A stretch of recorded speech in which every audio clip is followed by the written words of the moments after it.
Hey guys what's up, this is C Piyush Goyal. स्वागत है आप सभी का जीएसटी क्वेश्चन सीरीज में, जहां मैं आप लोगों को करवा रहा हूं आपके आईसीआई मॉड्यूल के जितने भी क्वेश्चंस हैं वो सभी। एंड आज की वीडियो में मैं कवर करने जा रहा हूं टाइम ऑफ सप्लाई के आपके ICI questions. Full of concept के साथ समझेंगे, फुल ऑफ क्लैरिटी होगी, क्या लॉजिक है क्वेश्चन के पीछे का उसको अंडरस्टैंड करेंगे। And by the end of this video ये वाला चैप्टर भी आपका क्या हो जाएगा सर, खत्म हो जाएगा। It will be completely done. चलिए शुरू करते हैं फिर क्वेश्चंस को। आप चाहें तो अपने पास भी आईसीआई मैट ओपन कर सकते हैं, स्टडी मैट, एंड क्वेश्चंस देख सकते हैं। टेस्ट ऑफ नॉलेज को क्वेश्चंस करवा रहा हूं पहले। सो ये है हमारा first question test of knowledge का। देखते हैं सर क्या कहता है। Explain the significance of time of supply under GST law. Okay भाई, इस क्वेश्चन में बिल्कुल ही बेस पूछा गया है चैप्टर का। जो नींव है चैप्टर की, फाउंडेशन है चैप्टर की, वो पूछी गई है कि भाई टाइम ऑफ सप्लाई हम पढ़ी क्यों रहे हैं। What is the significance of time of supply under GST law. क्यों जरूरी है टाइम ऑफ सप्लाई आखिरकार। मेरे प्यारे प्यारे भाइयों और मेरी बहनों, टाइम ऑफ सप्लाई क्यों हम डिटरमिन करते हैं।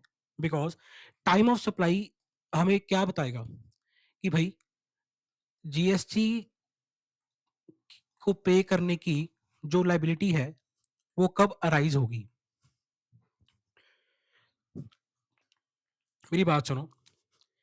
हम सबको ये चीज पता है कि भाई टैक्सेबल इवेंट अंडर जीएसटी क्या है। सप्लाई। चैप्टर 2 में हम अपना पढ़ के आ रहे हैं सप्लाई अंडर जीएसटी वाले चैप्टर में कि भाई टैक्सेबल इवेंट अंडर जीएसटी क्या है, सप्लाई है। ठीक है। अब यार ये हमको पता है कि भाई अगर जब सप्लाई होगी तो उसके ऊपर जीएसटी लगेगा, ये हमें क्लियर है।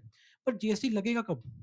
जीएसटी लगेगा कब, जब गुड्स डिस्पैच हो गए हमारे गोडाउन से तब लगेगा, या फिर जब मैंने इनवॉइस इशू कर दिया तब लगेगा, या फिर सर मेरे तो यहाँ से तो डिस्पैच हो गए गुड्स बट सामने वाले को रिसीव ही एक हफ्ता बाद हुए या 15 डेज बाद हुए, तब जीएसटी लगेगा जब सामने वाले को रिसीव हुआ। So there were a lot of questions. तो इस चीज को एक यूनिफॉर्मिटी तो चाहिए थी ना यार कि जीएसटी पे कब करना है। समझ आ रहे हो। अब जीएसटी तो लगा दिया तुमने, जीएसटी तो चार्ज कब करना है जीएसटी, और जीएसटी गवर्नमेंट को डिपॉजिट कब करवाना है। सो ये हमें क्या कौन बताता है, टाइम ऑफ सप्लाई बताता है कि भाई मैं ये कंडीशंस है मेरी। अगर ये इस कंडीशंस के अकॉर्डिंग तुम देखो, इस हिसाब से टाइम ऑफ सप्लाई डिटरमिन होगा और अकॉर्डिंगली तुम लोग अपना जीएसटी गवर्नमेंट को पे करोगे जब अपनी रिटर्न फाइल करोगे।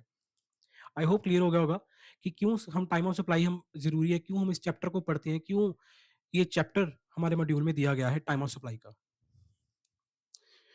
एक बार आपको आंसर गो थ्रू करवा देता हूँ स्टडी मैट में। ये देखिए, time of supply indicates point in time when the liability to pay taxes arises. वही जो मैंने बताया कि भाई लायबिलिटी जीएसटी को पे करने की कब अराइज होगी, कब हमको पता लग कब हमको बेसिकली है जीएसटी को पे करना है, वो हमें टाइम ऑफ सप्लाई ही बताता है। ठीक है ना। Exactly exactly. बाकी तो वही थ्योरी लिखी हुई है इसने, एक बार आप गो थ्रू अपनी कर लेना, कुछ भी इसमें ज्यादा कुछ हार्ड एंड फास्ट नहीं लिखा हुआ। मेन हमारा यही क्वेश्चन था। चलिए चलते हैं अपने सेकंड क्वेश्चन की तरफ। फर्स्ट क्वेश्चन तो हमने कर दिया।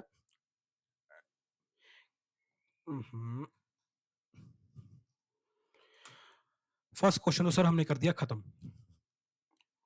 Second question, GST is payable on advance receipt for supply of goods and services taxable under forward charge. Do you agree with the statement, support और आंसर विद लीगल प्रोविजन। भाई question हमें कह रहा है कि अगर हमें एडवांस रिसीव हो रहा है, चाहे गुड्स हो चाहे सर्विसेज के केस में हो, उसी टाइम पे जीएसटी पे करना है। क्वेश्चन में यही कह रहा है कि भाई सप्लाई ऑफ गुड्स हो चाहे हो supply of services, no matter, भाई एडवांस आ गया तो जीएसटी पे कर दो। क्या ये स्टेटमेंट वैलिड है, क्या आप इस स्टेटमेंट के साथ एग्री करते हैं या नहीं करते। सर अग्री करते भी है, यस भी है, एंड आंसर नो भी है। सर क्योंकि हमने पढ़ा था कि सर्विसेज के केस में अगर एडवांस रिसीव हो जाए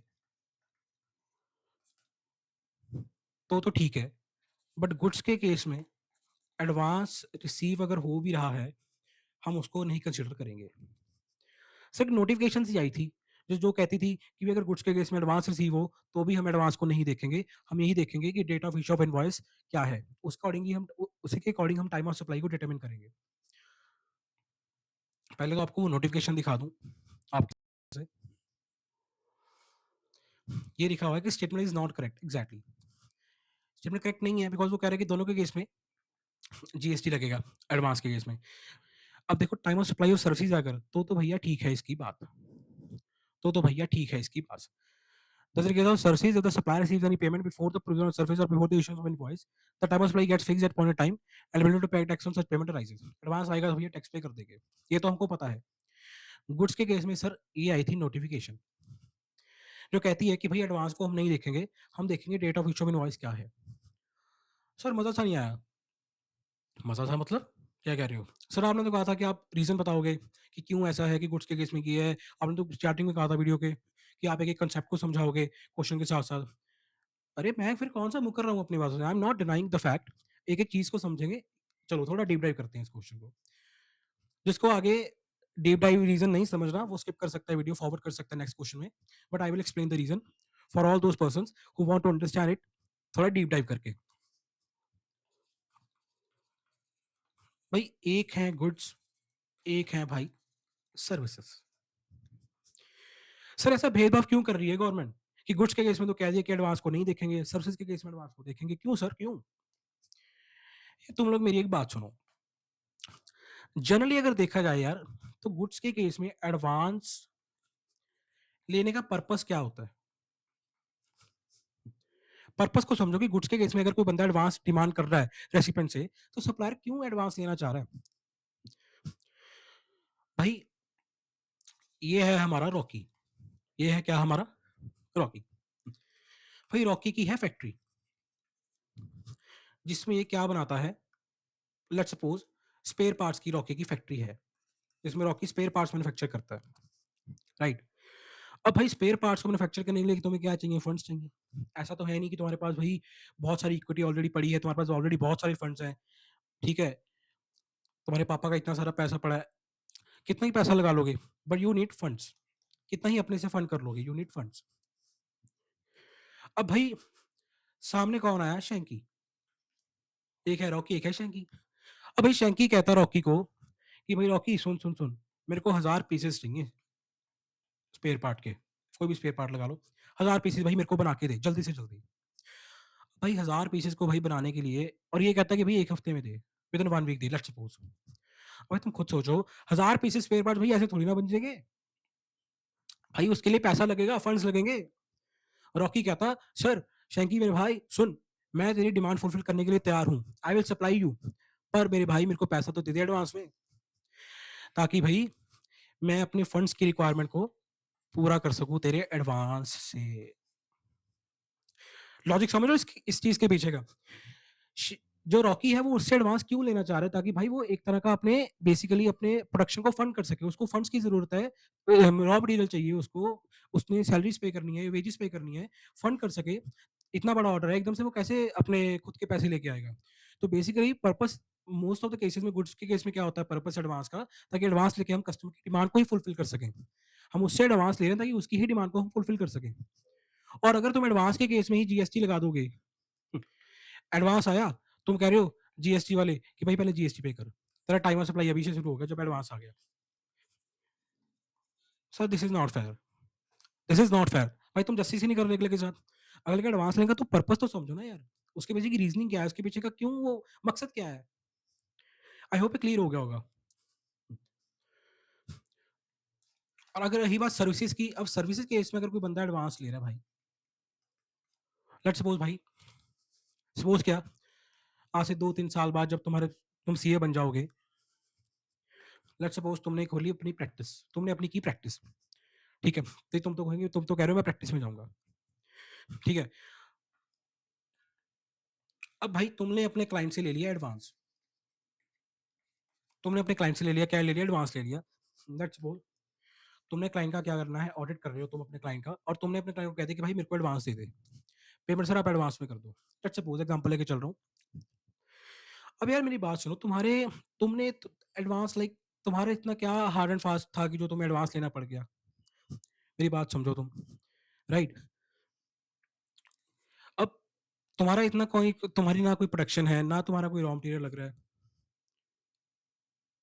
तो तुम्हें क्यों लेना पड़ गया भाई advance? Just wait for a minute guys.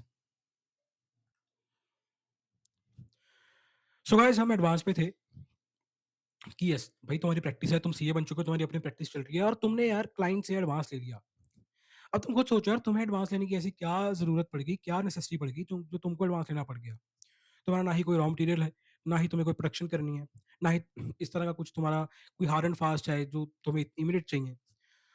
And एक और एग्जांपल लेता हूँ सर्विस केस में, सर्विस इंडस्ट्री की एक और एग्जांपल मैं ले लेता हूँ।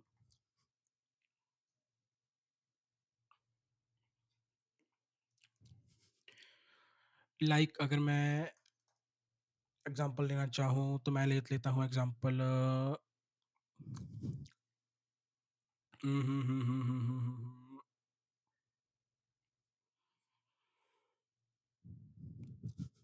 लाइक सपोज़ कैटरिंग बिज़नेस की मैं एग्जांपल ले लेता हूँ। अब भाई कैटरिंग बिज़नेस वाले भी अपनी सर्विसेज़ दे रहे हैं, कैटरिंग की सर्विस वो प्रोवाइड कर रहे हैं, ठीक है? नो डाउट वो भी एडवांस लेते हैं, बट इस केस में सर्विस है, तो जीएसटी तो उनको देना पड़ेगा बिकॉज़ जब वो एडवांस ले लेंगे टाइम ऑफ सप्लाई राइज़ हो जाएगा, सब्जेक्ट टू जो अदर कंडीशंस हैं, वो भी हमें देखनी पड़ेंगी। जो हमारा मेन काम था ये था कि कैटरिंग के केस में भी यार लाइक नो डाउट ठीक है उन्होंने लाइक जो भी उनके वर्कर्स हैं उनको पे करना है, रॉ मटेरियल वगैरह का भी जो ठीक है लाइक एक्सपेंसेस है वो भी उन्होंने पे करना है। इनफैक्ट ये भी होता है यार in the most of the cases तो रॉ मटेरियल जो बेसिकली कस्टमर है वही प्रोवाइड कर देता है कि वो कस्टमर कहता है कि भई आप ठीक है, आप अकेला बनाने की सर्विस देना, आप सिर्फ प्रिपेयर करना सामान को जो रॉ मटेरियल आपका जो राशन है वो हम देंगे, ठीक है ना? जो ग्रोसरीज़ है वो हम आपको डिलीवर करेंगे, आप सिर्फ प्रिपेयर कर देना। तो समझ रहे हो? सो अगर मैं सिंपली अगर थोड़ा इसको और क्लैरिफाई करूँ कि यार गुड्स और सर्विसेज़ को अगर आप कंपेयर करोगे, तो गुड्स के केस में एडवांस की लाइक जो रिक्वायरमेंट है वो ज़्यादा होती है बेसिकली उसकी ताकि वो डिमांड फुलफिल कर सके, as compared to services. Services के केस में वो चीज़ कम होती है। आई होप मैंने जो थोड़ा रीज़निंग आपको दिया, थोड़ा पर्पस कांसेप्ट समझाया, थोड़ा आपको क्लियर हुआ होगा। इससे आपको थोड़ा क्रैम नहीं करना पड़ेगा, आपको रट्टा नहीं मारना पड़ेगा यार, कि यार क्यों गुड्स के केस में एडवांस हम नहीं कंसीडर करते और सर्विस के केस में हम एडवांस क्यों कंसीडर करते हैं। आई होप क्लियर हो गया होगा ये। आप एक बार आंसर गो थ्रू कर सकते हो स्टडी मैट का भी अपना।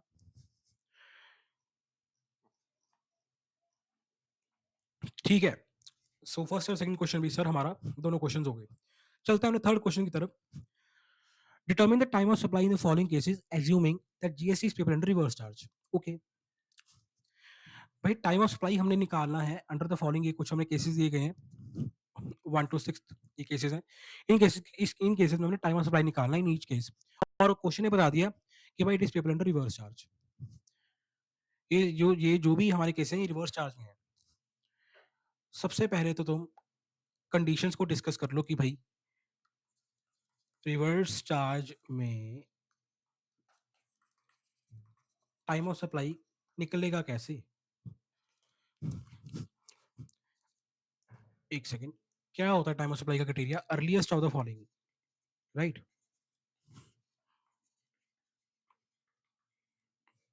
एक और चीज याद देखो क्वेश्चन में, और क्वेश्चन में एक चीज ऑब्जर्व करो कि क्वेश्चन ने हमें ये बता दे कि भाई देखो क्वेश्चन, अब देखो तुम सबसे पहले तो मेरी बात सुनो, सब कुछ छोड़ो, पहले तो ये चीज ऑब्जर्व करो कि तुम्हारे पूरे के पूरे टाइम ऑफ सप्लाई चैप्टर में है क्या? क्या अगर मैं इसको एक ओवरव्यू तुमको देना चाहूँ, फ्लो चार्ट बनाना चाहूँ तो है क्या? गुड्स, सर्विसेज, 2 केसेस इसमें है, 2 केसेस इसमें है, FCM, RCM and same here.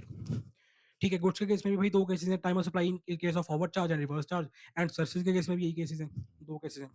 ठीक है, मैं वाउचर वगैरह को अभी कंसीडर नहीं कर रहा, जो अलग कांसेप्ट्स हैं। मैं बेसिक मेन जो तुम्हारा चैप्टर है वो इन 4 कांसेप्ट्स के रिगार्डिंग ही घूमता है।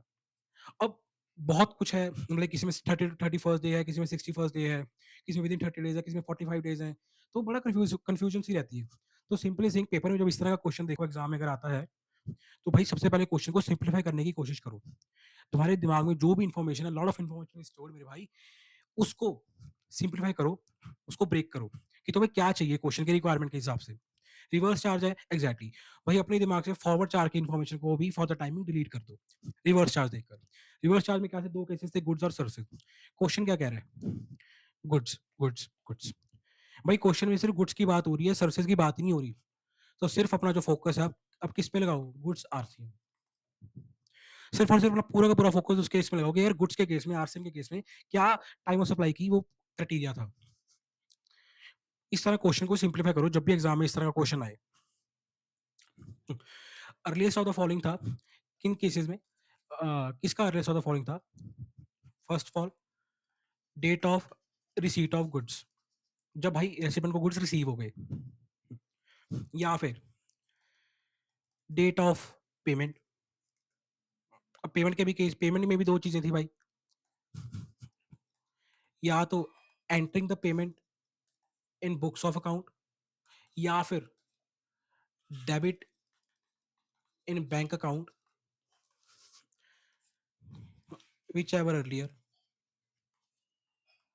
सर एक और कंडीशन थी, वो भी देख लेते हैं। थर्ड कंडीशन क्या थी, 31st day from the date of issue of invoice by supplier. भाई राइटिंग पे मत जाना, स्पेलिंग पे मत जाना, कंसेप्ट पे जाना। अब यार ये तीन कंडीशन थी हमारी, क्या क्या तीन कंडीशन थी कि sir date of receipt of goods, date of payment, या 31st day from the date of issue of invoice by the supplier. तीनों का अर्लियर हमारा क्या होगा, टाइम ऑफ सप्लाई होगा इन case of goods under reverse charge. आओ मेरे भाइयों करें हम इस प्यारे क्वेश्चन को सॉल्व। अब खुद देखो यार, अब इस केस में क्या है, जो फर्स्ट केस है date of receipt of goods क्या है, जुलाई 1 है। पेमेंट भाई हमने कब की है उन गुड्स की, 10th अगस्त को, अगस्त 10 को हमने पेमेंट की है। And issue of invoice by supplier कब है, जून 29। जून 29 से 31st day from the date of issue of invoice कौन सा होगा, अब तुम खुद देखो। अब इनको भी मैं तुमको कैलकुलेट करते कैसे उनका भी क्राइटेरिया सिंपलीफाई करके बताता हूँ। लाइक बड़े बच्चों को कंफ्यूजन होती है, बहुत कंफ्यूजन होती है बच्चों को कि यार 31st डे कैसे कैलकुलेट करें, सप्लाई सर्विस के केस में देखोगे 61st डे होता है। एक समझ लो, कभी दिक्कत नहीं आएगी। यार देखो, तुमको पूरे करने हैं 31 डेज, राइट। अब तुम खुद देखो जून 29, अब एक दिन अगर जून में तुम ऐड कर दोगे तो जून का पूरा महीना हो जाएगा खत्म, यानी कि +1 करोगे जून 30 आ जाएगी, यानी कि तुम्हारा जून का महीना तो होगा खत्म। और यहाँ से तुमने यहाँ +1 किया, यहाँ से तुम -1 करो, तुम्हारे रह गए 30 डेज। अब अगला महीना कौन सा है, नेक्स्ट मंथ कौन सा है, जुलाई। जुलाई के 30 डेज, जुलाई के क्या हो गए 30 डेज, यानी कि भाई तुम्हारी डेट ऑफ, इसमें डेट क्या निकल के आई, 30th जुलाई। 31st day from the date of issue of invoice, जून 29 से अगर 31st डे कंसीडर करोगे तो क्या निकल के आया, 30th July. I hope reason समझ आ गया होगा, इस तरह मैंने क्लैरिफाई किया। +1 यहाँ पे किया ताकि हमारा जून का मंथ कंप्लीट हो जाए, यहाँ +1 कर चुके हो, रिमेनिंग कितने डेज रह गए जो हमने और देखने हैं, 30 डेज, राइट। अब जुलाई के महीने में कितने दिन होते हैं, 31 डेज, यानी कि जुलाई के महीने में हमारे 30 डेज पूरे हो रहे हैं। एंड 30th जुलाई हमारी क्या निकल के आ रही है, डेट निकल के आ रही है इन दिस केस। चाहे 61st डे हो, चाहे 31st डे हो, चाहे 28 डेज हो, कुछ भी हो भाई, किसी भी केस में इसी तरह कैलकुलेट करोगे तो बहुत ईजी रहेगा। तो भाई इस केस में हमारी कौन सी डेट निकल के आ गई, सॉरी, इस केस में हमारी डेट क्या निकल के आ गई, 30th July. Give me a minute,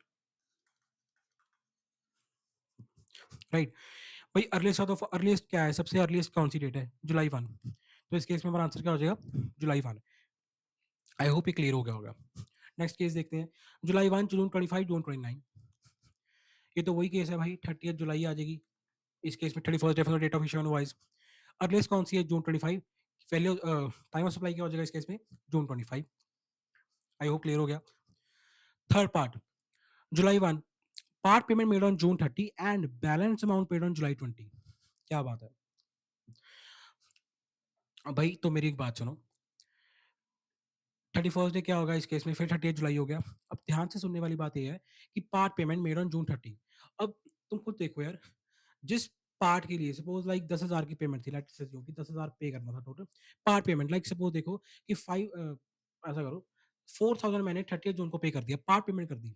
तो भाई इस जो पार्ट पेमेंट की है, इस पार्ट ऑफ द पेमेंट के लिए क्या हो जाएगा time of supply, June 30th। क्यों, जुलाई 1, जून 30th, जून 29 से 31st डेज कंसीडर करेंगे, 30th जुलाई। सबसे अर्लीस्ट डेट कौन सी आ रही है तीनों में से, ऑब्वियसली जून 30 आ रही है, right. And balance amount paid on July 20, भाई बैलेंस अमाउंट पे की है जुलाई 20 को। अब इस केस में सबसे अर्लीस्ट डेट कौन सी आ रही है? जुलाई 1। क्यों? जुलाई 1 है। दूसरे केस में क्या डेट बन के आ रही है? जुलाई 20। तीसरे में क्या डेट आ रही है बन के? 30 जुलाई। सबसे अर्लीस्ट कौन सी है तुम देख लो। जुलाई 1 सबसे अर्लीस्ट है। टाइम ऑफ सप्लाई क्या हो जाएगा हमारा? जुलाई 1 हो जाएगा। ठीक है। बेसिकली इस पार्ट में 2 टाइम ऑफ सप्लाईज निकलेंगी। For the part payment time of supply क्या होगा? जून 30th होगा। And for the remaining part जो बैलेंस अमाउंट पे किया उसके इसमें क्या होगा? टाइम ऑफ सप्लाई जुलाई 1 होगा। आई होप ये तुम लोगों को क्लियर हो गया होगा। नेक्स्ट केस में चलते हैं। फोर्थ पार्ट क्या है? जुलाई 5 payment is entered in the books of account on June 28 and debited in the residents bank account on June 30। भाई मैंने आपको कंडीशन जब समझा रहा था तीनों, तो मैंने बताया था कि यार पेमेंट हम क्या लेंगे? Date of payment, date of entering the payment in the books of account और debit in the bank account whichever is earlier. भाई एंटर हमने पेमेंट कर दी जून 28 को एंड डेबिट कब हो रहा है? जून 30 को। तो पेमेंट की डेट मानी कौन सी जाएगी मेरे भाई, मेरी बहनों? क्या डेट मानी जाएगी? जून 28।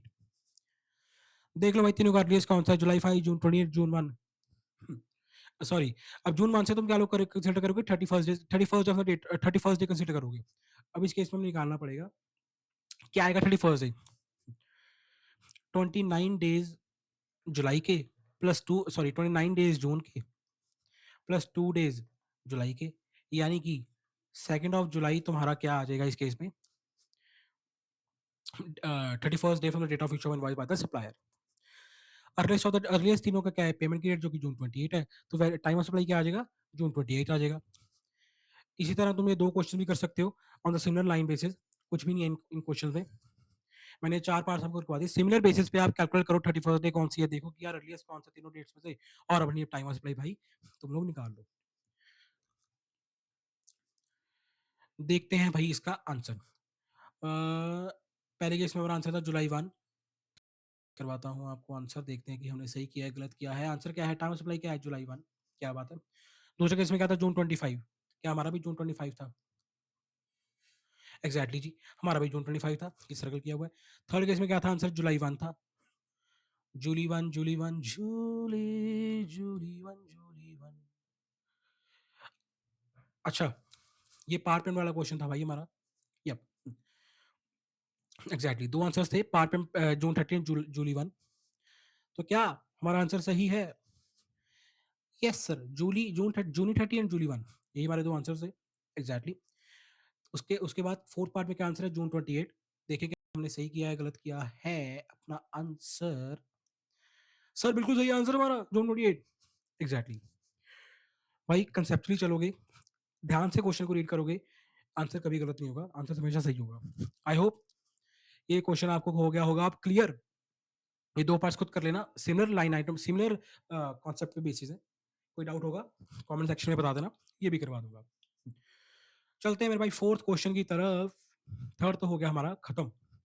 फोर्थ का कह रहा है सर टाइम ऑफ सप्लाई निकालनी है, रिवर्स चार्ज का केस है, बट इस केस में हम देखोगे क्या है? सर्विसेज है। यार ये क्वेश्चन तुम खुद कर सकते हो, इसमें कोई ज्यादा टिपिकल चीज तो नहीं है। बस इस केस में कंडीशन तुम्हारी मैं बता देता हूँ। जैसे गुड्स के केस में करवाया, सिमिलर तुम इस केस में भी कर सकते हो। इनफैक्ट इसमें तो कंडीशन भी 2 होती हैं, 3 कंडीशन नहीं होती, तो तुम्हारे लिए और इजी क्वेश्चन हो गया ये। क्या होती है सर कंडीशन?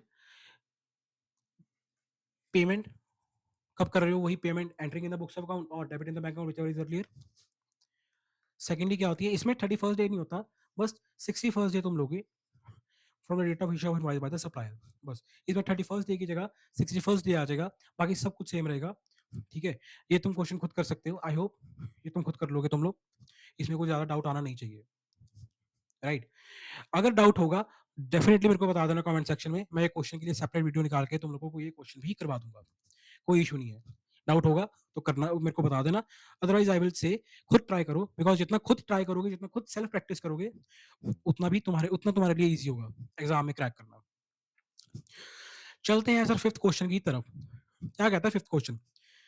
रे कबीरा मान जा। कबीरा इंडस्ट्री सर, माफ करना यार गाना याद आ गया था। What is the time of supply of the transporter services? Okay, ये हमारा क्वेश्चन है भाई, ट्रांसपोर्टर की सर्विस की कोई बात हुई होगी क्वेश्चन में, देखते हैं उस केस में हमें टाइम ऑफ सप्लाई जो है वो बताना है।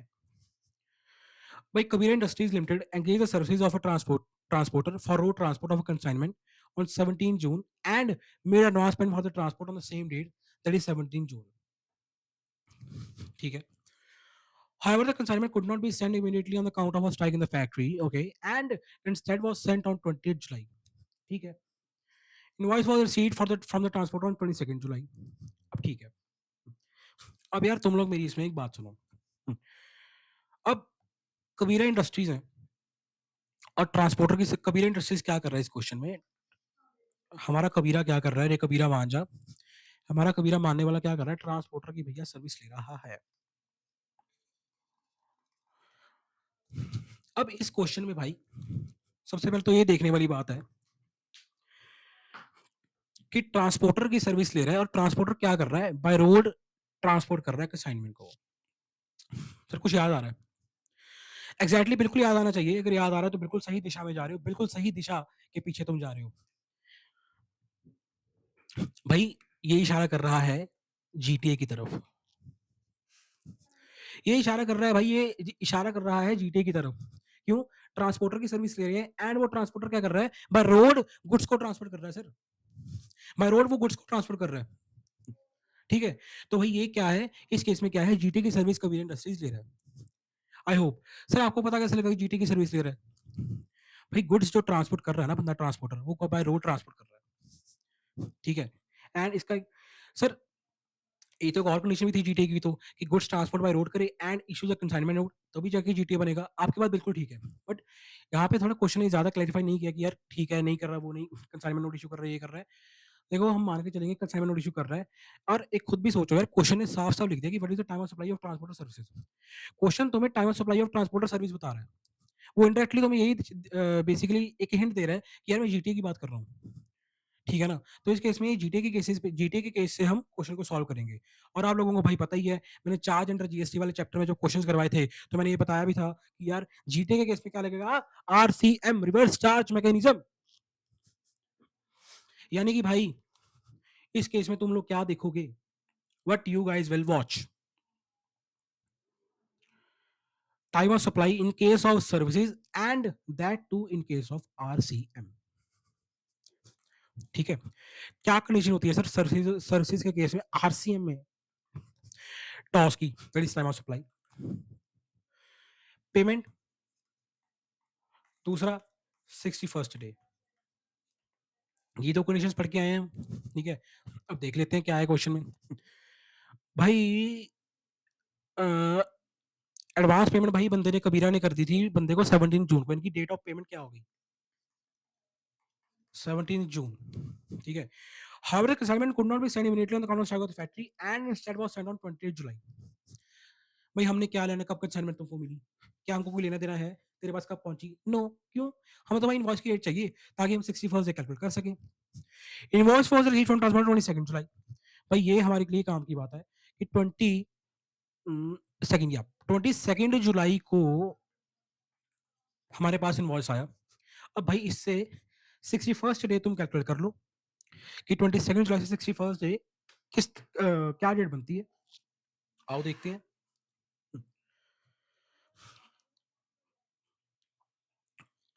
8 डेज तो तुम्हारे हो गए जून के, ये होगा तुम्हारा जून कंप्लीट. 61 माइनस 8 करोगे क्या आता है, 53 डेज आते हैं.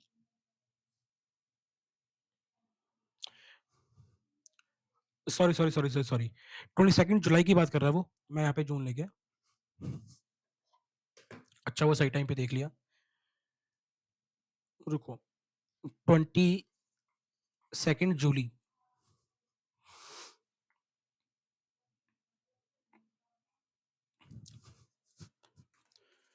9 डेज तो भाई तुम्हारे हो गए जुलाई के.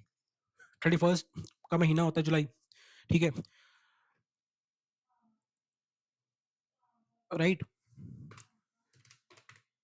एंड साथ साथ कैलकुलेटर पे कैलकुलेट करो तुम लोग भी. 61 माइनस 9 करोगे कितना आ गया मेरे भाई, 52 डेज. उसके बाद अगस्त के महीने में अगर तुम बात करोगे, अगस्त मंथ की बात करोगे,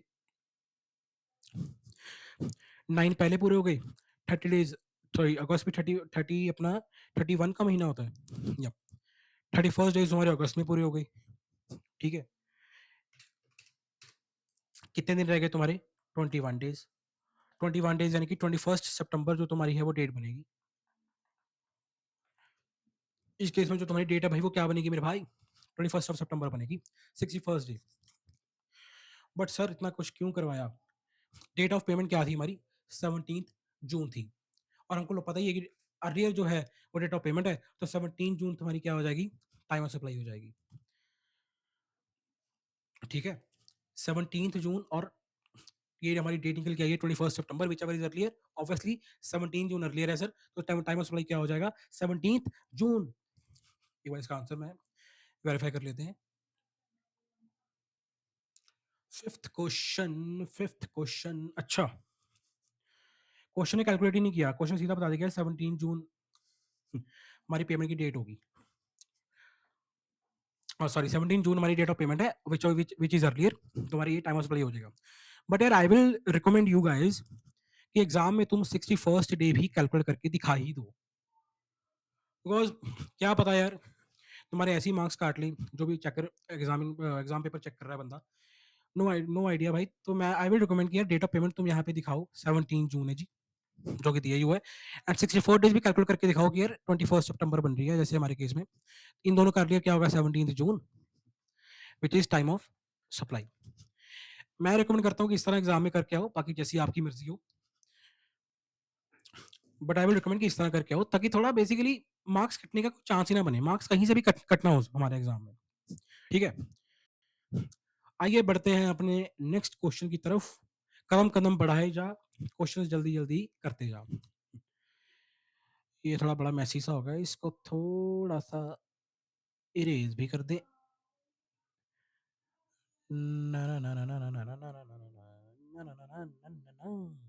sixth question, Raju Private Limited receives order and Raju Private Limited receives order and advance payment on 6 January for carrying out an architectural design job. भाई आर्किटेक्चरल डिजाइन जॉब है, आर्किटेक्ट की सर्विस ले रहा है, यानी कि भाई ये तो क्लियर होगा कि सर्विस है। और भाई हमको ये भी पता है कि आर्किटेक्ट की सर्विस में क्या कोई आरसीएम लगता है? नहीं सर, मैंने पूरी की पूरी लिस्ट पढ़ी है, नहीं लगता, दूर दूर तक नहीं लगता।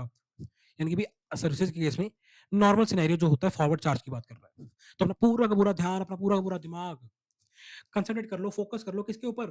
Time of supply in case of services and that too in case of forward charge, जो कि नॉर्मल प्रोविजन है। सब कुछ भूल जाओ यार बाकी। आइए देखते हैं आगे। अब पहले कंडीशन लिख लो क्वेश्चन के साथ साथ में, कंडीशन भी लिखते जाओ क्वेश्चन की। क्या 3 कंडीशंस होती हैं सर सर्विसेज के केस में और एफसीएम के केस में? सर कंडीशन ये होती है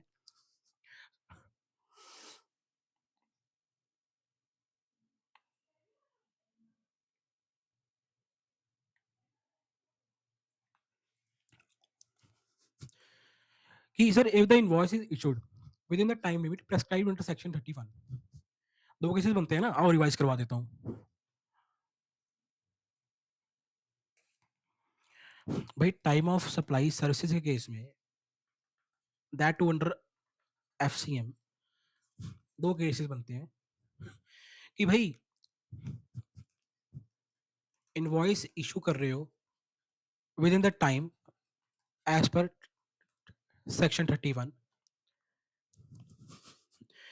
इनवॉइस नहीं इशू किया as per section 31 time limit. ठीक है, अगर तो अच्छे बच्चे हो, if you are a good girl and good boy, तुमने इशू कर दिया भाई invoice as per time limit, क्या होगी तुम्हारी time of supply? Date of issue of invoice, date of payment, whichever is earlier, right. अगर अच्छे बच्चे नहीं हो, क्या हो जाएगी? Date of provision of service और डेट ऑफ पेमेंट, जो भी है। ठीक है, आओ अब चलते हैं क्वेश्चन पे, ये होगा आप लोगों को रिवाइज हो गया होगा। चलिए भाई देखते हैं क्वेश्चन। अब भाई मेरी बात सुनो, एडवांस पेमेंट हमको आ गई कब? 5 जनवरी को भाई हमारे पास एडवांस पेमेंट आ गई। ठीक है, काम की डेट हमने लिख ली। It delivers a design on 23rd April. By oversight, no invoice is issued at that time, and it is issued much later after the expiry of prescribed period for issue of invoice. After the expiry of prescribed period of issue of invoice, यानी कि भाई तुम हो good boy, sorry, तुम good boy नहीं हो, तुम good girl नहीं हो भाई, तुम हो बैड। तुमने इनवॉइस इशू नहीं किया as per the time prescribed under section 31। यानी कि हमारे इस केस में क्या हो जाएगा, टॉस टाइम ऑफ सप्लाई क्या हो जाएगा, मैं टॉस बोलूंगा। टॉस क्या हो जाएगा हमारे इस केस में, date of provision of service, ठीक है, और date of payment whichever is earlier. अब date of provision of service क्या है भाई तुम्हारी, 23 अप्रैल। Date of provision of service हमारी है 23 अप्रैल, and date of advance payment, हमें पेमेंट मिल कब गई थी, रिसीव कब हो गई थी, 5 जनवरी को। वो अपनी होगी थी 5 जनवरी को,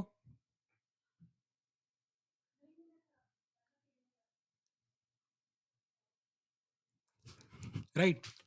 तो भाई इस केस में हमारा टॉस क्या होगा, टाइम सप्लाई क्या हो जाएगा, which ever is earlier, that is 5 January.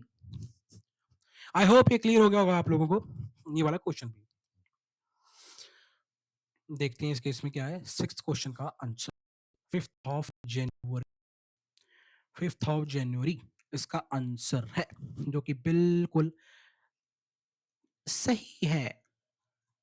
I hope ये क्वेश्चन भी आपका क्या हो गया होगा, क्लियर हो गया होगा आपको। बढ़ते हैं अपने अगले क्वेश्चन की तरफ, क्वेश्चन नंबर 7। क्या है question number 7 sir? Investigation shows that 150 cartons of ceramic capacitors were dispatched on 2nd August, but no invoice was raised and the transaction dispatch of cartons were not entered in the accounts. There was no evidence of receipt of payment. Time of supply भाई क्या होगा for the purpose of payment of tax?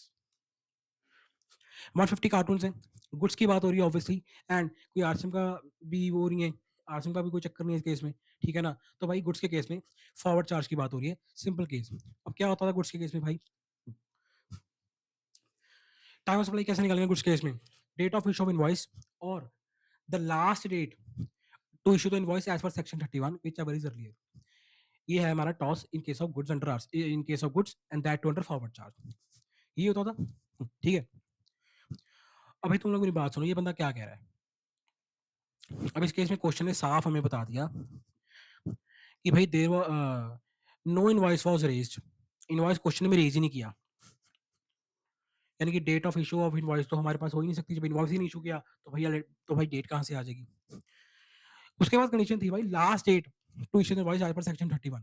अब वो हम निकाल सकते हैं, क्यों, क्वेश्चन में ध्यान से देखो क्या हो रहा है, 150 cartoon of ceramic capacitor dispatch, यानी डिस्पैच का मतलब मूवमेंट ऑफ गुड्स, गुड्स की मूवमेंट हो रही है, क्लियर। अब भाई मूवमेंट के केस में, मूवमेंट के केस में क्या होता है, लास्ट में क्या होती है, in case of movement of goods क्या होती है, बिफोर और at the time of movement of goods you have to issue the invoice. भाई जब गुड्स तुम्हारी फैक्ट्री से, तुम्हारे गोडाउन से, तुम्हारी दुकान से, तुम्हारे शोरूम से भैया डिस्पैच हो रहे हैं, तुम्हारे बाहर जा रहे हैं, उसी time you have to issue the invoice, या तो तब कर दो या उससे पहले कर दो, समझ रहे हो। यानी कि भाई जिस दिन डिस्पैच हुआ 2 अगस्त को डिस्पैच हुआ, तो as per the law, as per the section 31 तुम्हारा इनवॉइस 2 अगस्त को इशू हो जाना चाहिए था, बट तुमने इशू नहीं किया। तो भाई बट भाई तुमने इशू नहीं किया, हम तो टाइम ऑफ सप्लाई मान लेंगे, हम तो टाइम ऑफ सप्लाई मान लेंगे, क्यों, क्योंकि 2 अगस्त लॉ ये कहता है, सेक्शन 31 ये कहता है कि यार 2 अगस्त को टाइम ऑफ सप्लाई, तो you have to issue the invoice, और जब इनवॉइस इशू कर दिया तो टाइम ऑफ सप्लाई राइज हो गया। तो इसके इसका आंसर क्या हो जाएगा मेरे भाई, 2 अगस्त। आई होप ये क्वेश्चन भी क्लियर हो गया होगा। एक एक चीज को लाइक यू नो, जब भी कोई क्वेश्चन आप लोग सॉल्व कर रहे हैं, तो लाइक उसको बिल्कुल ही लाइक स्टेप बाय स्टेप चलो, क्रोनोलॉजिकल ऑर्डर में चलो, स्टेप बाय स्टेप चलो, एक एक चीज को ध्यान से करते जाओ। इकट्ठे करने जाओगे सभी सेक्शंस को, प्रोविजंस को, नहीं होगा। एक स्टेप बाय स्टेप क्वेश्चन को सॉल्व करो, पार्ट्स में सॉल्व करो, उसके बाद इकट्ठा करो and you are done with your question, कभी आंसर गलत नहीं होगा। 7th क्वेश्चन का आंसर देता हूं आपका, क्या है हम बिल्कुल सही जा रहे हैं, 2 अगस्त ही आंसर है इसका। बढ़ते हैं, आप एक बार गो थ्रू कर लेना, जो मैंने बताया वही कुछ लिखा हुआ है, प्रोविजन लिख दिया सेक्शन की, और कुछ नहीं है। बढ़ते हैं अपने अगले क्वेश्चन, 8th क्वेश्चन की तरफ चलिए। 8th क्वेश्चन क्या है sir, what is the time of supply of the shoes for the purpose of payment of tax. Shoes की बात हो रही है, अब इतना तो हमें क्लियर हो गया मन में कि यार शूज हैं, ठीक है। गुड्स की बात हो रही है, शूज के केस में कोई आरसीएम नहीं लगता, ये भी हमें क्लियर है।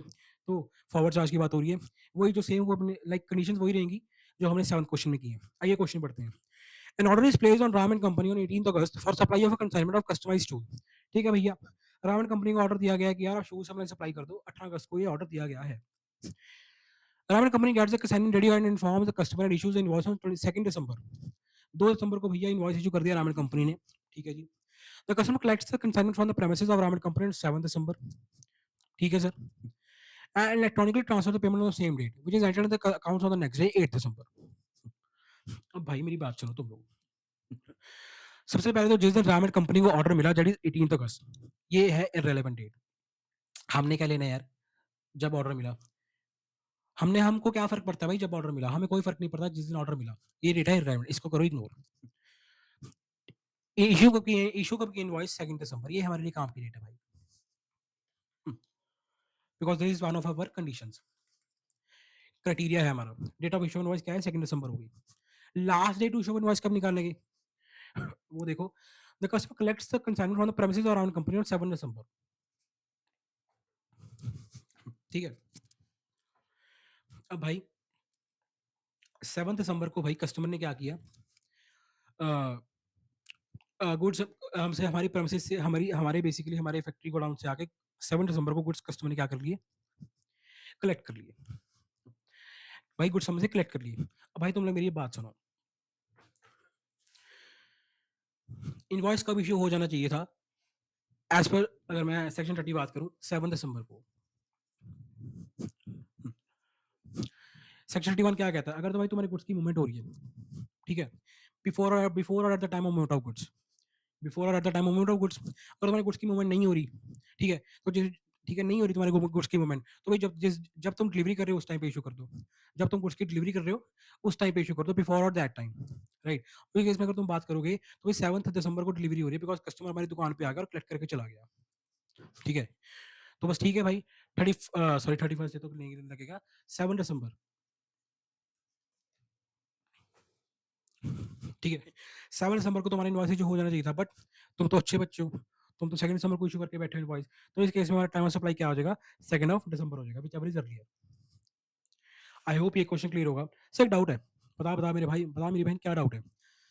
सर प्लीज हमें आप ये बता दीजिए इस क्वेश्चन में कि आपने जो इतनी और इन्फॉर्मेशन दी गई है सर, ये लास्ट लाइन में सर 8 दिसंबर को सर पेमेंट अकाउंट्स में एंटर हुई, ये 7 दिसंबर को उसने पेमेंट एंटर की, ठीक है सर, ये आपने क्यों कंसिडर नहीं की सर, मेरी बहन, माय सिस्टर, एक बात गुड्स की हो रही है और गुड्स के केस में हम क्या डेट ऑफ पेमेंट देखेंगे, सर याद आ गया सर, याद आ गया सर, नहीं देखेंगे sir, exactly.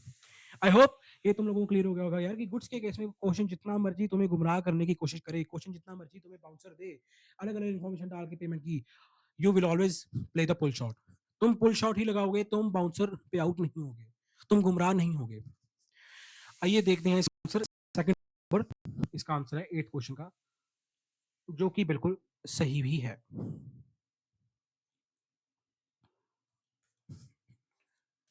I hope clear हो गया होगा। चलते हैं अपने नेक्स्ट क्वेश्चन की तरफ यार, क्वेश्चन नंबर 9। बिल्कुल इजी क्वेश्चन है यार, जिस तरह का कॉन्सेप्ट हमें डिस्कस हम करते जा रहे हैं पिछले क्वेश्चन में, वैसे ही क्वेश्चन रेपिटेटिव मोड पे हैं, बट मेरे को मैं एक बार करवाई दूं। Meal coupons are sold to a company, okay meals coupons, अच्छा ये कॉन्सेप्ट डिस्कस हो ही जाएगा, मील कूपन वाला, वाउचर्स वाला। ये क्वेश्चन ध्यान से पढ़ना। Meal coupon are sold to company on 9 अगस्त for being distributed to employees of the said company, ठीक है भाई, भाई कंपनी अपने एम्प्लॉइज को क्या कर रही है, मील कूपन दे रही है, ठीक है। The coupons are valid for 6 months and can be used against purchase of food item, ठीक है, okay. The employees use them in various stores for purchase of various edible items on different dates throughout the 6 months. What is the rate of supply of coupons? भाई मेरी बात सुनो, मील coupons, चलो तो मील coupons की बात हो रही है, बेसिकली क्वेश्चन तुम्हारा यहाँ पे टेस्ट करना क्या चाह रहा है, क्वेश्चन तुम्हारा टेस्ट कर रहा है वो वाउचर वाला केस, जो था ना time of supply in case of vouchers, वो टेस्ट कर रहा है। टीचिंग में आने से पहले मैं डेलॉइट में था, पता ही आप लोग जानती हैं डेलॉइट को, बिग फोर। तो डेलॉइट में मैं क्या होता था, लाइक मैं एम्प्लॉय था डेलॉइट का, तो मेरे को लाइक हम एम्प्लॉयज को क्या है, एक पर्क मिलता है, हमें मंथली मील कार्ड मिलता था डेलॉइट में, हमें मंथली मील कार्ड मिलता था डेलॉइट में, और उस मील कार्ड को हम क्या कर सकते, उस मील कार्ड को हम यूज़ कर सकते थे कोई भी फूड आइटम परचेज़ करने के लिए। हम उस मील कार्ड को या तो भाई ज़ोमैटो, स्विगी पे यूज़ कर सकते हैं, फूड आइटम को परचेज़ करने के लिए, या अपनी ग्रोसरीज़ परचेज़ करने के लिए यूज़ कर सकते हैं। तो बेसिकली यार वो मील कार्ड का पर्पज़ क्या था? आप फूड आइटम्स के ऊपर उस अमाउंट को अपना अमाउंट को यूटिलाइज़ कर सकते हो। ठीक है। कंपनीज़ जनरली यही करती हैं यार अपने एम्प्लॉइज़ को, like it's a kind of perquisite जो कंपनीज़ देती हैं, अक्सर देती हैं। हमें डेलॉयट में मिलता ही था कि यार एम्प्लॉइज़ अपना वो मील कार्ड यूज़ कर ले। अब तुम लोग यार मेरी एक बात सुनो, अब कंपनी ने तो वो मील कार्ड दे दिया एम्प्लॉयी को, मील कूपन दे दिया, ठीक है। अब यार एम्प्लॉयी का क्या पता, लाइक मैंने बता रहा हूँ, वो मील कार्ड क्या पता ज़ोमैटो, स्विगी में यूज़ कर ले, या अपना किसी रेस्टोरेंट में गया खाना खाने, वहाँ पे वो मील कार्ड से पेमेंट कर दे, या कोई फूड आइटम परचेज़ कर ले। अब फूड आइटम इतनी सारी होती हैं भाई, अब कौन-सा एक फूड आइटम है, ठीक है ना? अब भाई अलग-अलग फूड आइटम्स हैं भाई, कोल्ड ड्रिंक्स हैं, लाइक तुम्हारे लेज़ हैं, तुम्हारे स्नैक्स हैं, अलग-अलग एडिबल स्नैक्स हैं। There are a lot of, पता ही नहीं भाई, अनगिनत अनकाउंटेबल फूड आइटम्स हैं, और हर के ऊपर अलग-अलग जीएसटी का रेट लग रहा है। किसी के ऊपर 5% है, किसी के ऊपर 12% है, किसी के ऊपर 18% है, किसी के ऊपर 12% होगा, राइट? समझ पा रहे हो इस बात को? तो भाई अब तुम लोग मेरी एक बात सुनो, एम्प्लॉयी कौन-सी फूड आइटम परचेज़ करेगा? क्या ये तुम्हें पता है? At the time of issue of voucher, employee कौन-सी फूड आइटम परचेज़ करेगा, उसके ऊपर कौन-सा रेट ऑफ जीएसटी लगेगा, at the time of issue of meal coupon, क्या तुम्हें ये पता है? नहीं पता। हमें क्या पता भाई एम्प्लॉयी अपना 5% वाली आइटम परचेज़ करेगा, 10% 12% वाली करेगा, 18% वाली करेगा, कौन सी करेगा? We don't know. तो भाई at the time of issue of at the time of issue of voucher मेरे को नहीं पता कि भाई क्या है, एम्प्लॉयी क्या परचेज़ करेगा। सप्लाई आइडेंटिफिएबल नहीं हो पा रही। तो इस केस में जो हमारा वो अपना प्रोविज़न है वो क्या कहती है? If the supply is not identifiable at the time of issue of voucher, then उस केस में टाइम ऑफ सप्लाई क्या होगा? Redemption of voucher. Date of redemption of voucher, time of supply होगा। ये मैं नहीं कहता, प्रोविज़न कहती है।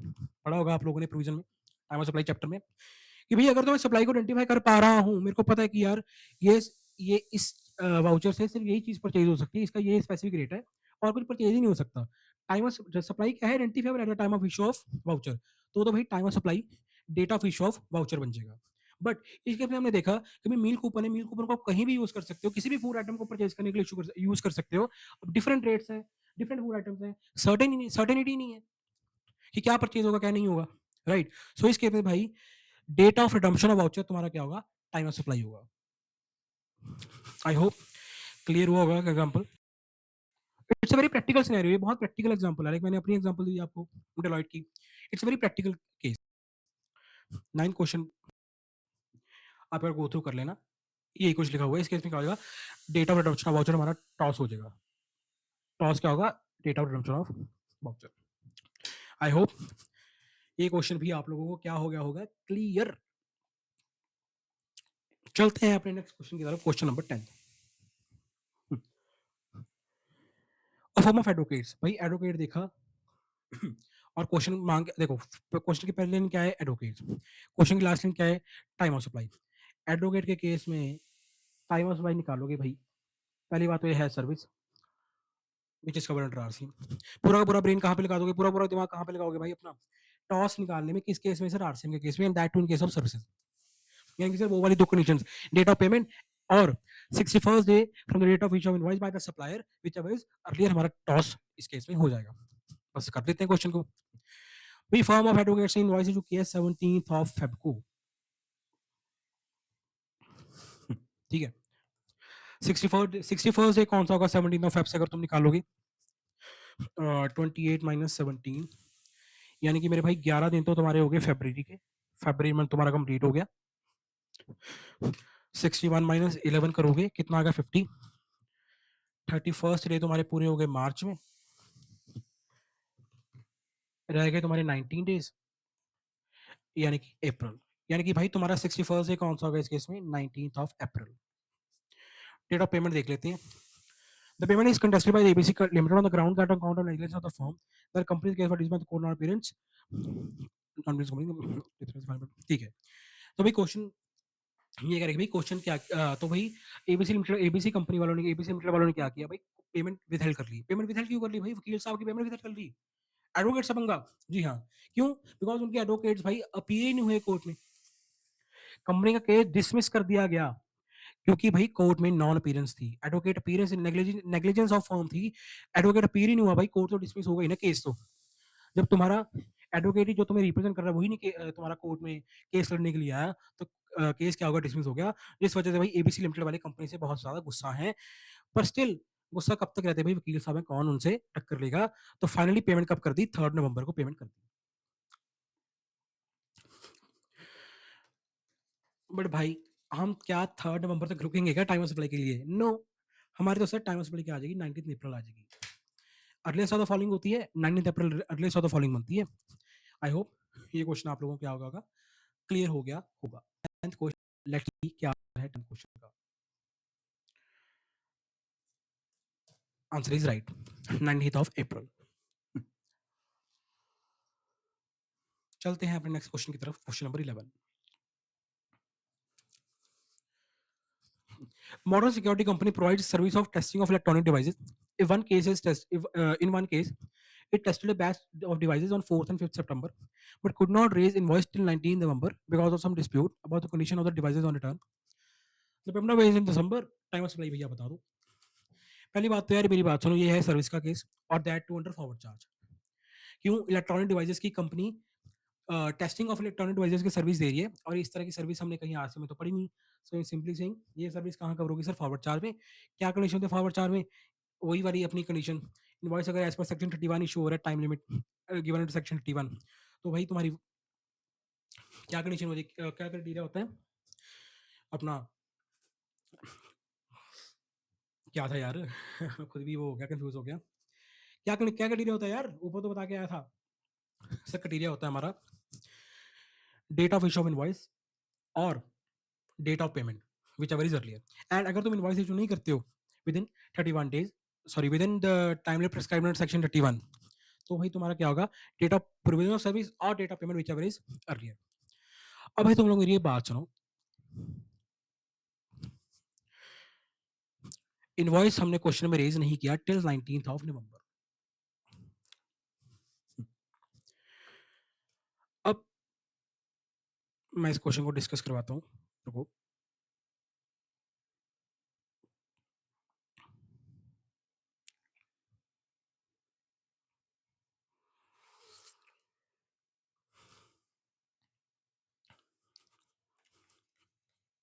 As per section 31 time of supply, sorry, as per section 31 services के केस में इनवॉइस का इशू हो जाना चाहिए था within 30 days from the provision of service.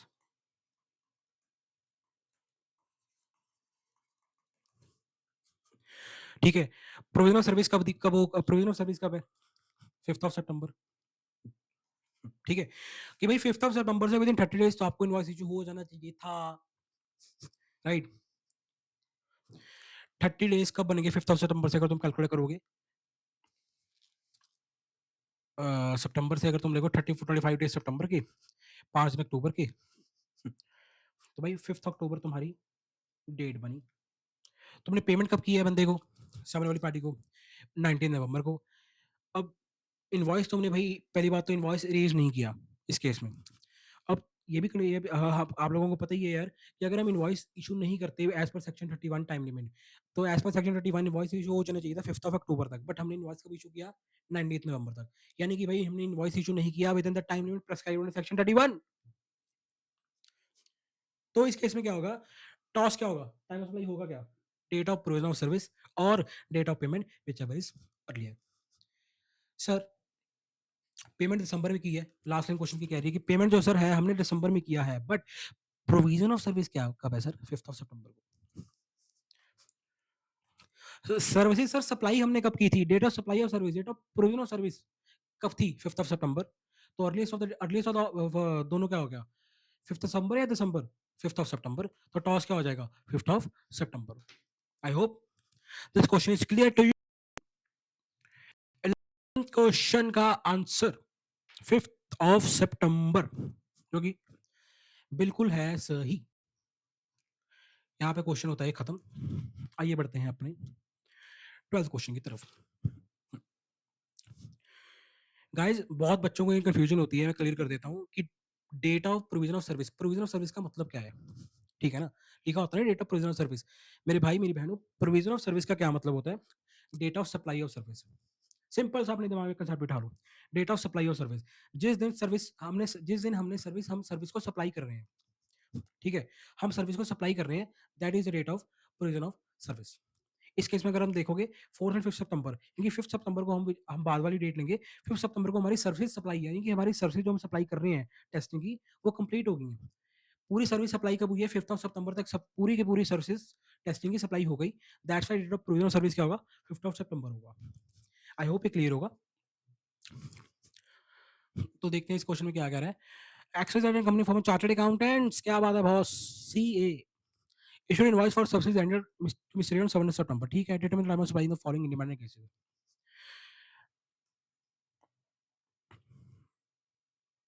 ठीक है सर, कर देते हैं। इजी क्वेश्चन है, कुछ ज़्यादा इसमें हार्ड एंड फास्ट तो नहीं है। सीए की सर्विस है आरसीएम, तो इसके इसमें लगता नहीं है। फॉरवर्ड चार्ज में भाई ये सर्विस जो है हमारी टैक्सेबल होती है, ठीक है?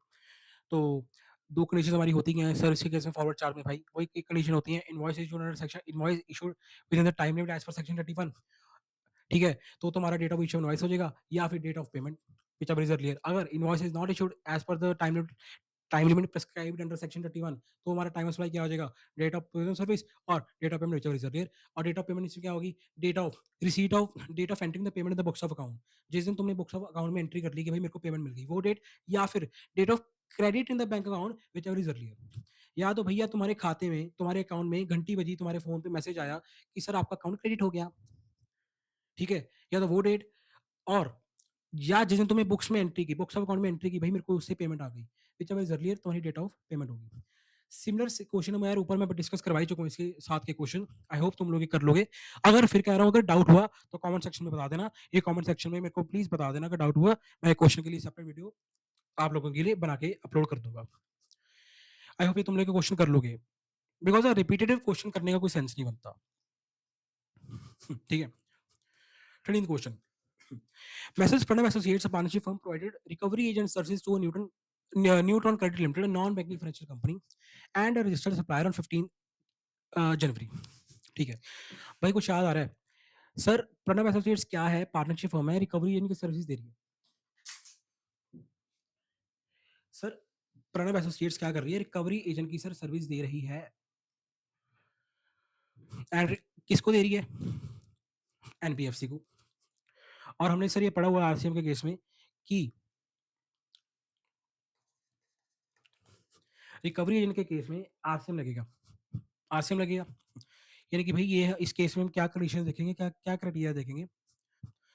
Toss in case of services, that too in RCM. क्या कंडीशन होती है टॉस के केस में, आरसीएम के केस में?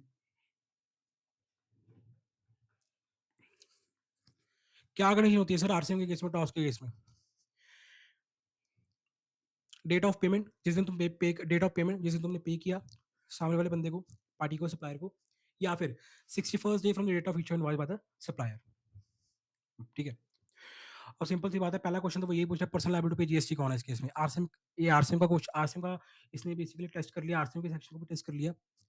तुम लोग लिख दोगे कि भाई इस केस में रिकवरी एजेंट, सॉरी, जो एनबीएफसी है वो इस केस में बेसिकली टैक्स पे करवाएगी, because this is a service which is cover under RCM, ठीक है?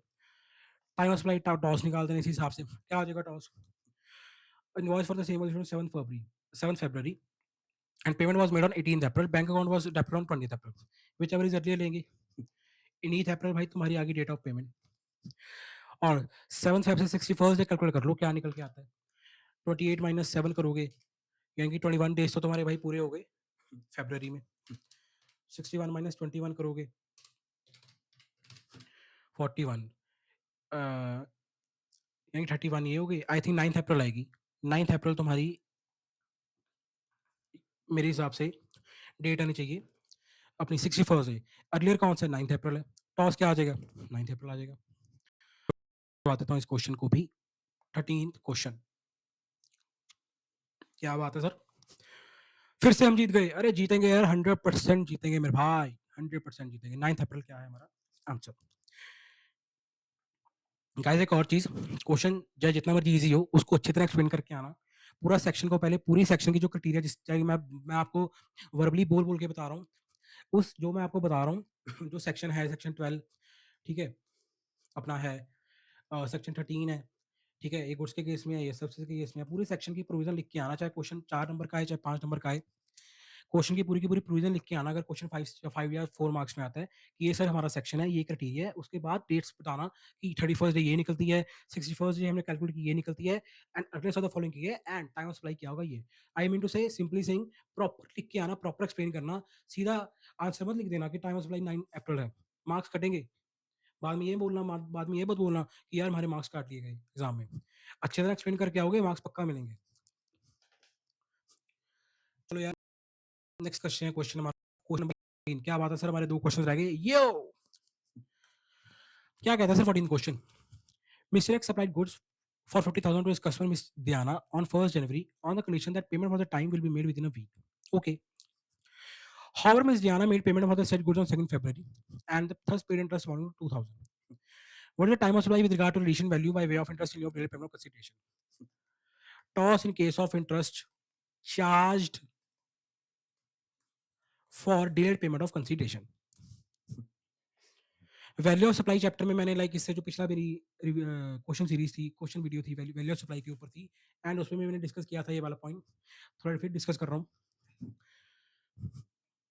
भाई मेरी मेरी बात सुनो इंटरेस्ट पेनल्टी या late fee charge for delayed payment of consideration इस केस में time of supply is determined on receipt basis I say again receipt basis भाई जब तुम्हें आया जब तुम्हें वो लेट पेमेंट लेट सॉरी जब तुम्हें वो लेट फीस इंटरेस्ट जो भी मर्जी नाम से कह लो यार ठीक है जब भी तुम्हें वो इंटरेस्ट लेट फी पेनल्टी जो भी हुआ है वो रिसीव हुआ ठीक है चार्जेस तभी उसकी टाइम ऑफ सप्लाई अराइज होगी अदरवाइज टाइम ऑफ सप्लाई उसका अराइज कभी नहीं होगा ठीक है बहुत लॉजिकल है भाई तुम लोग मेरी एक बात सुनो तुम्हें भाई तुमने वो उस बंदी के ऊपर इंटरेस्ट चार्ज कर दिया अब इंटरेस्ट क्यों चार्ज किया पेमेंट नहीं दे रही पेमेंट में देने में डिले कर रही है ठीक है अगर वो तुम खुद सोचो वो बंदी पेमेंट तक देने में डिले कर रही है तुम ये उससे ये कहाँ एक्सपेक्ट करोगे थोड़ा प्रूडेंस कंसेप्ट भी लगाओ थोड़ा प्रूडेंट सोचो थोड़ा कंजर्वेटिव होकर सोचो कि यार जो बंदा मेरे को कंसिडरेशन मेरी पेमेंट तक नहीं दे रहा जो प्रिंसिपल अमाउंट है वही नहीं दे रहा भाई वो बंदा जो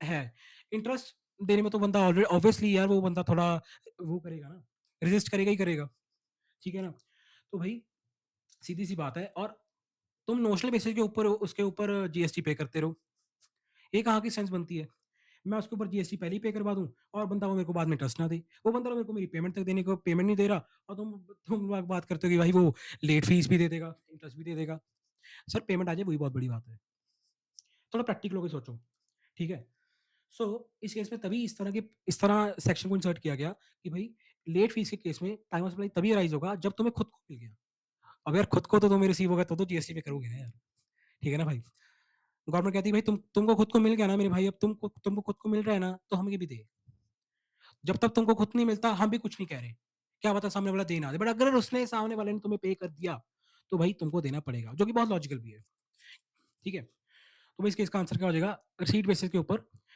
टाइम ऑफ सप्लाई क्या होगा रिसीट बेसिस जब रिसीव होगा तब सर उसका राइज हो जाएगा तब मैं आपको हम वो वैल्यू सप्लाई का पार्ट बन जाएगा और जीएसटी पे हो जाएगा 14 क्वेश्चन का आंसर ये देखो would be the date on which supplier has received such additional consideration that is additional interest जो तुम्हारा है या लेट फी कह लो या फिर पेनल्टी कह लो भाई जो मर्जी कह लो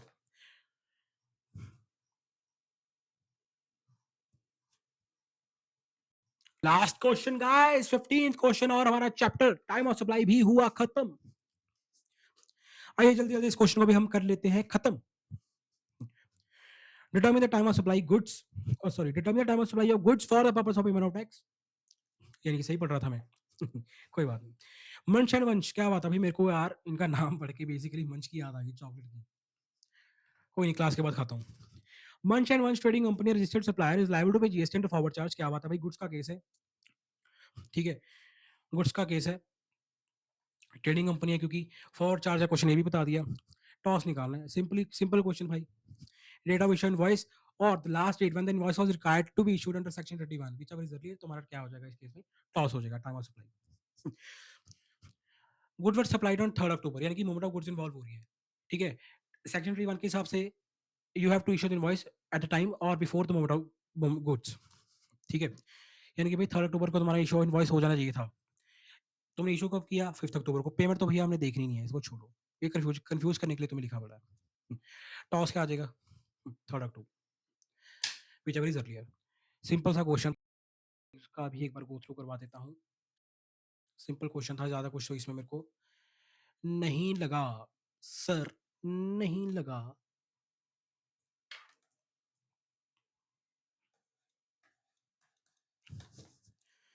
इसी के साथ टाइम ऑफ सप्लाई हमारा चैप्टर होता है खत्म। जितने भी आपके आईसीए मॉड्यूल में क्वेश्चन थे वो मैंने सभी डिस्कस करवा दिए हैं। स्टिल अगर आपको किसी भी क्वेश्चन में कोई डाउट हो, आपको कोई और इलस्ट्रेशन में कोई डाउट हो, या आपको जितने मैंने क्वेश्चन करवाए हैं, 1-2 क्वेश्चन मैंने छोड़े हैं बिकॉज वो रिपीटेटिव थे, ठीक है। अगर आपको उन क्वेश्चन में डाउट हो या किसी और इलस्ट्रेशन में डाउट हो, कमेंट सेक्शन किस लिए है मेरे भाई, मेरी बहनों, कमेंट सेक्शन में अपने इस भाई को याद कर लेना, अपने इस भाई को याद कर लेना। And guys, I really request you guys, please please please, अगर आप लोगों को मेरा कॉन्टेंट समझ आ रहा है, मेरा पढ़ाया हुआ अच्छा लग रहा है, मेरा समझाया हुआ रीजनिंग पर्पज कंसेप्ट समझ आ रहे हैं, ठीक है, मजा आ रहा है, तो प्लीज यार एक लाइक तो बनता है, एक लाइक तो यार बनता है। प्लीज गाइज लाइक करो, कमेंट करो, बताओ अपने अपने भाव, अपने भावों को व्यक्त करो यार, अपनी भावनाओं को व्यक्त करो थ्रू कमेंट सेक्शन। मेरे को भी थोड़ी मोटिवेशन मिले यार। मैं लाइक टाइम ऑफ सप्लाई आज अपलोड कर रहा हूँ, इसके बाद मैं प्लेस ऑफ सप्लाई अपलोड करूंगा, उसके बाद फिर आईटीसी करूंगा। मैं भी तुम लोगों के लिए यार पूरी की पूरी एफर्ट्स लगा रहा हूँ, फुल ऑन एफर्ट्स तुम लोगों के पुल कर रहा हूँ। तुम लोग यार एक लाइक नहीं कर सकते यार, एक सब्सक्राइब तो बनता है यार, एक लाइक तो यार मैं भी डिजर्व करता हूँ, एक सब्सक्राइब तो यार मैं भी डिजर्व करता हूँ, एंड एक कमेंट तो यार मैं भी डिजर्व करता हूँ, अगर आप लोगों को अच्छा लग रहा है। वीडियोस देख रहे हो यार, लाइक नहीं कर रहे हो, सब्सक्राइब नहीं कर रहे हो, शेयर नहीं कर रहे हो अपने उन दोस्तों के साथ जिनके एग्जाम ड्यू है नेक्स्ट मंथ, गलत बात कर रहे हो। सबका भला करो यार, हम होंगे कामयाब, सब होंगे कामयाब, ठीक है। एक का भला, अपना भला अकेला मत करो, सबका भला करो। जितने भी तुम्हारे फ्रेंड्स हैं सबके साथ ये वीडियो सर्कुलेट कर दो, और ताकि वो भी इस क्वेश्चन वाली वीडियो का अपना बेनिफिट ले सकें, ठीक। बिकॉज तुम लोग देखो टाइम बहुत कम है एग्जाम्स में, ठीक है। 16 अप्रैल आज हो चुकी है, ठीक है। और जो भी बच्चे पूरा का पूरा ग्रुप बन दे रहे हैं, बहुत ग्रुप दे रहे हैं, उनके लिए तो वैसे ही बहुत टाइम कम है, राइट। एंड लाइक मिनिमम 5 दिन पहले तो तुम लोग वैसे भी अपने जो अकाउंट्स का तुम्हारा पेपर होता है, पेपर 1, ठीक है, तुम उसकी तैयारी करने लग जाओगे, प्रिपरेशन करने लग जाओगे। तो तुम खुद सोचो यार, कितने दिन रह गए जीएसटी के लिए, कितने दिन रह गए टैक्सेशन को प्रिपेयर करने के लिए। और वैसे भी टैक्सेशन अकेला जीएसटी तो है नहीं, तुम्हारे साथ साथ तुम्हें 50 मार्क्स का डायरेक्ट टैक्स, इनकम टैक्स जो है, वो भी तुम लोगों को कवर करना है। सो यार जल्दी जल्दी लाइक तुम अपना ये, अब होता है लाइक क्वेश्चंस करते हो ना, जब तुम लोग क्वेश्चंस के साथ तुम्हारे कंसेप्ट भी रिवाइज हो जाते हैं। अब तुम लोग लाइक यार मेरी ये 4th वीडियो होने वाली है, और तुम लोग ने देखा होगा सप्लाई अंडर जीएसटी करवाया, चार्ज अंडर जीएसटी करवाया, टाइम ऑफ सप्लाई अब कर रहा हूँ, उसके पहले वैल्यू सप्लाई करवाया। अब तुम लोगों को खुद को पता है यार कि मैं अकेले क्वेश्चन नहीं करवा रहा हूँ, क्वेश्चन के साथ साथ उनके पीछे जो क्वेश्चन में कंसेप्ट हैं, उनके पीछे के लॉजिक्स हैं, वो भी मैं तुम लोगों को डिस्कस करवा रहा हूँ। तो एक एक क्वेश्चन वीडियो देखकर तुम्हारे सारे के सारे कॉन्सेप्ट भी दिमाग में रिफ्रेश हो गए। तुम खुद सोचो यार, तुम्हारे चैप्टर का ये टाइम ऑफ सप्लाई का कौन सा ऐसा कंसेप्ट है जो रह गया, हर एक कॉन्सेप्ट इस क्वेश्चन में कवर हो गया, ठीक है। तो यार पूरा का पूरा इस चीज़ का फ़ायदा उठाओ, यूटिलाइज़ करो इन वीडियोज़ को। देखो, अगर कुछ नहीं समझ आ रहा तो रिवाइंड करो, स्टिल कुछ नहीं समझ आ रहा तो भाई मैं किस लिए हूँ। कमेंट सेक्शन में मेरे को बताओ कि सर प्लीज़ ये दोबारा एक्सप्लेन कर दो कॉन्सेप्ट, थोड़ा और इसको ईज़ी करके बता दो। आई विल डेफिनिटली एक्सप्लेन, मैं बताऊँगा। बट यार तुम लोगों की मोटिवेशन चाहिए यार, तुम लोगों का साथ चाहिए। I really want your help यार, I really want your help. क्या चाहिए तुम्हारी हेल्प? एक लाइक की हेल्प चाहिए, एक सब्सक्राइब की हेल्प चाहिए, एक कमेंट की हेल्प चाहिए मेरे भाई। प्लीज़ गाइज़, मैं सच्ची यार, प्रॉमिस करो यार मेरे साथ। टाइम ऑफ सप्लाई का लेक्चर देखोगे, क्लास देखोगे, कमेंट सेक्शन में डेफिनिटली तुम लोग बताओगे कैसा लगा तुम्हें। डेफिनिटली तुम लोग बताओगे। मेरा भरोसा मत तोड़ना। मेरे साथ जस्टिस तुम लोग आज कर देना। ठीक है? ठीक है गाइज़, मिलते हैं नेक्स्ट वीडियो में प्लेस ऑफ सप्लाई मैं नेक्स्ट वीडियो में डिस्कस करूँगा। तब तक के लिए देखते रहिए अपने इस सिलेबस को, करते रहिए इस सिलेबस को, अच्छी तरह मन लगा के पढ़िए, लगन लगा के पढ़िए, क्योंकि यार हमें एग्ज़ाम को क्रैक करना है, and that too with flying marks, अच्छे मार्क्स के साथ क्रैक करना है। एग्ज़ाम्पशन लेके आएँगे, ठीक है? तो यार देखते रहिए, तब तक के लिए बाय, और अच्छी तरह पढ़ते रहिए। Thank you.